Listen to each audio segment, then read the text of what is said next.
What's up? My name is Brian White, and today I'm here with. Madison, Conrad. And today we're going in between the white lines.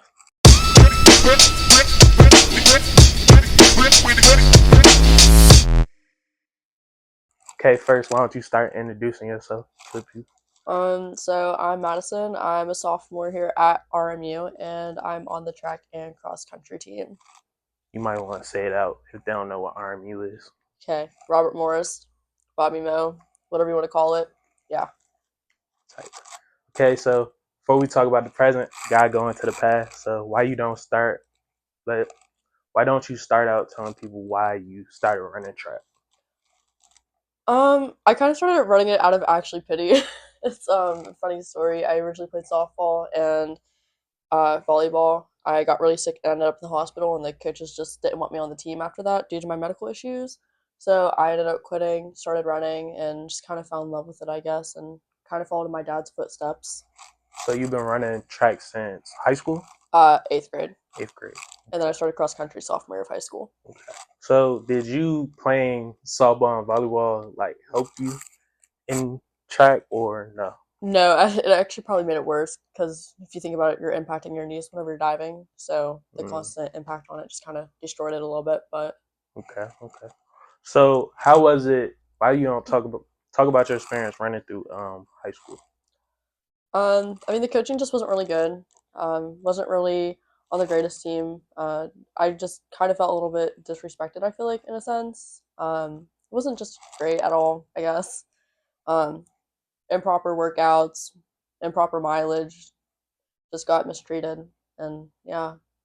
So when you talk about like what's improper mileage for, because I don't know. Oh, honestly, I don't know what that means. So for me, I was an 800 runner, but you at least need at least a few distance runs throughout the week. I only had 200 and 400 meter repeats, so that's either half the track or just one full lap. Mm, And I wouldn't really run like 2 miles or any of that. So my average mileage per week was only about 12 miles.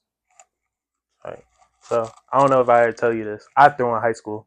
I was ass. Not gonna lie. I'm I done. was so bad. I'm not gonna lie. I just did it because in my high school Yeah. we had to take a sport because we didn't take PE. So I had to take a sport for like that physical education part. So what made you choose to run long distance instead of like short distance, be a jumper, something along those lines? Um, so I originally was a sprinter. I did the 100 and 200 middle school, and then it just wasn't really working for me. My dad thought I'd be a really good 800-meter runner, so we just kind of started me out in the eight, and I just kind of clicked with that. And as I got into high school, I wanted to try the mile and the 2 mile as well, and I also did the 4x4. Um, as I said, they just kind of clicked with me, and it just seemed what I progressed best at, I guess. So, See, so I heard you talk about your dad a lot, and you decided to run track. Like how has he impacted you in wanting to continue running throughout college and wanting to grow in track and field? um, I mean, he just pushes me, even like though he's like not obviously my coach and stuff. He pushes me like over the summer, wants me to become obviously the best athlete and just student I can be. He's very supportive in that sense as well. I mean, he is a football coach and basketball coach, so he kind of it's a little bit harder on me than you would expect, I guess. Mm, But yeah, he just kind of made me want to run in college, and it's been my mind since. So here I am. okay, so let's move on to college a little bit. How was the recruiting? Because I don't know how recruiting works in track and field. So how did the recruiting process go through? You end up coming to Army. So obviously a ton of schools reached out, had a few partial scholarships and a little bit of fools. Um, they were just all really far away, and I just wasn't ready for that. I originally did commit to Alderson Broaddus, which is now closed. It's in West Virginia, Hmm. and after they closed, Army just kind of swept in, and my dad was just kind of like, only once in a lifetime opportunities D1. Not a lot of athletes get to go D1. So I just kind of took that opportunity, and yeah, here I am. So. Okay. So let's talk about a little bit about your experience coming from high school to college. What you say is the major difference between running track in high school and running track in college? Definitely the competition and like just workouts in general. I mean, workouts here we're going almost 78 seconds for 400 rather in high school you're just jogging it. It Mm, doesn't really matter 200 here were set at 30 to 32. High school, you run them at 48. So I mean, in that aspect, it's huge. Obviously the girls here in the 800, phenomenal. I mean, they run 212. High school, you just see most athletes running at least a 225 and up, Mm, which is good for a high schooler. I mean, it's average time now. Obviously, obviously as the generations come through, they obviously get faster. So I think that, and just obviously the coaching and like teammate environment is just completely different. okay, okay. So how was it? Because how was your first year like going through meets, practices, stuff like that? Like, how do you think you did going through the things that changed? You said from high school to college. If I had to grade it from an A or a C, it'd probably be a C. Yeah. I think the adapting part of it was just really hard. Obviously, being away from home, it's a different new normality for me as well. So I just wasn't really technically used to that. Obviously, just new people wasn't really. I mean, if you think about it, I ended up getting thrown in a suite with a whole bunch of random people I've never met, Mm, and so I mean, we're gonna have our difficulties there. I mean, overall, they were great roommates. Coaching wise, I mean, our coaches know what they're doing. They're doing their job, pushing us to obviously be the best that we can be. I think racing wise, it just got harder for me to figure out how to exactly pace myself and run a smarter race. Rather in high school, I can just go out and sprint out mm, and just be whatever. But you just have to have a strategy in college, and I think that's the hardest thing I've adapted okay. to. So, So what do you think was? So do you think you made any improvement from last year to this year, and what type of improvements do you think you made? yeah. So actually, me and my coaches just had a conversation about that last week. I mean, I've grown as a person, obviously. I think I've become more vocal with them. I'm not as soft spoken anymore. I feel like as well. My times have improved too as well. I've ended up PRing quite a few times. Hmm, In that aspect. So I see. Okay, so talk about your sophomore year a little bit. You a little bit riddled with injury. Can you talk about that and like how that affected you just on yeah. and off the track? So just basically, I mean, for majority of it, I was kind of off the track. Over Christmas break, I ended up running on the treadmill for about 10ish minutes. Got a stress reaction in my upper tibia, and that just kind of I just kind of pushed through it. I just kind of thought I was sore. Came back, did a workout with my coaches, and I wasn't really able to walk really. My leg would start giving out. So that's whenever I was like, hey, like I need to go to the doctors. And after that, obviously got my MRI, got the results, got told that what my injury was. And I was probably down for almost 2 to 3 months. No training, no cross training. I was just completely shut down. Um, it really did affect my mental health and it kind of did affect my grades a little bit. I mean, if you think about it, most athletes in college are doing either academics because it keeps them focused academically or just the fact that they love it. And for me, it just keeps me focused academically. And just without it, it just really put me in a rut, I think, that I'm currently still trying to get out right now. Mm, Um, and like even just coming back, I think I've only been back for 2.5 weeks, going on my third week maybe, and I just had my first meet last weekend. And I mean, I still PR'd, but I definitely could tell there's still so much more work that needs to be done, which is why I'm currently redshirted as well. So, okay. So how has it been coming back from it? Like how like what have you done? Because I remember earlier you was telling me you had to go to treatment. How has it been like trying to battle back from the injury I so that mean, you're able to run again? it's definitely hard. I think knee injuries are one of the hardest injuries to come back from as a runner because you're just overthinking every single stride that you're making. Obviously, the impact of running on your knees is really hard, Mm-hmm. whether it's on concrete, which I usually run on the majority of the time, or even if it's on the track. You just kind of gotta find a happy balance in between, I guess. Because I mean, you can't really run on grass that much; it's too imbalanced for your hips and everything like that as well. Um, I think the biggest thing is right now just wanting to be able to push my body past its limits and just kind of being scared, and so I hold myself back a little bit because it's just like any second it could just possibly happen again, you know. Okay. So you told me you decided to transfer. Can you like explain like what decided to go into that decision? Was it because of your injury? Was it any other outside factors that made you want to leave Army? I mean, there were various factors. Not all of them are obviously going to be stated.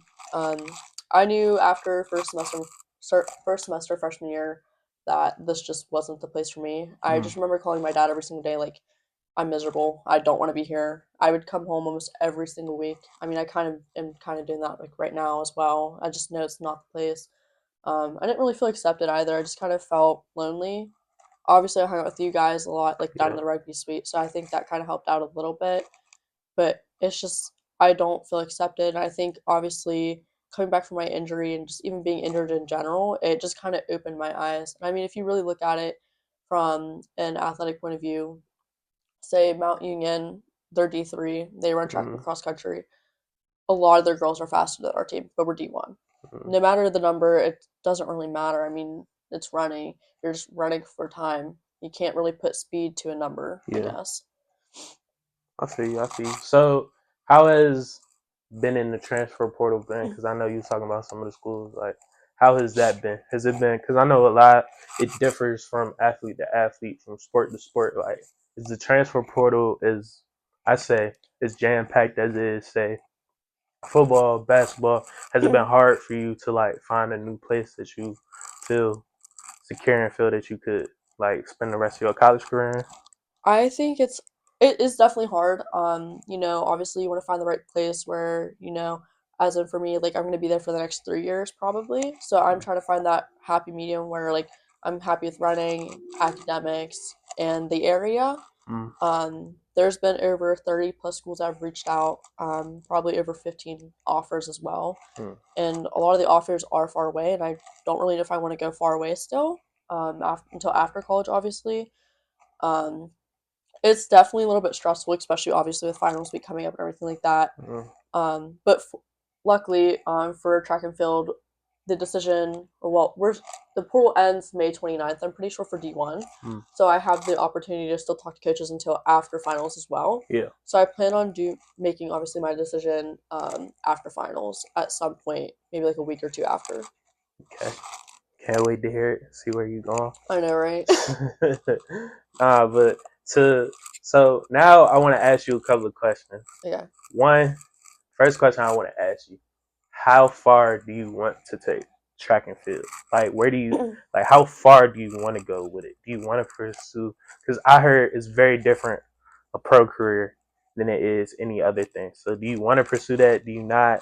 Do you just love running it right now? Like, what is your stance on it that you see yourself doing in the future? If I was fast enough to go pro, I definitely would.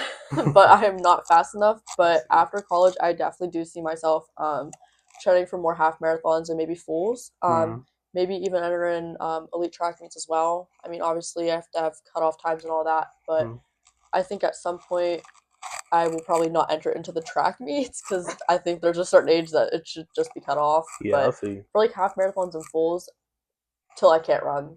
I mean, I plan on running my body into the ground. I've said that since day one. So, I feel. I feel.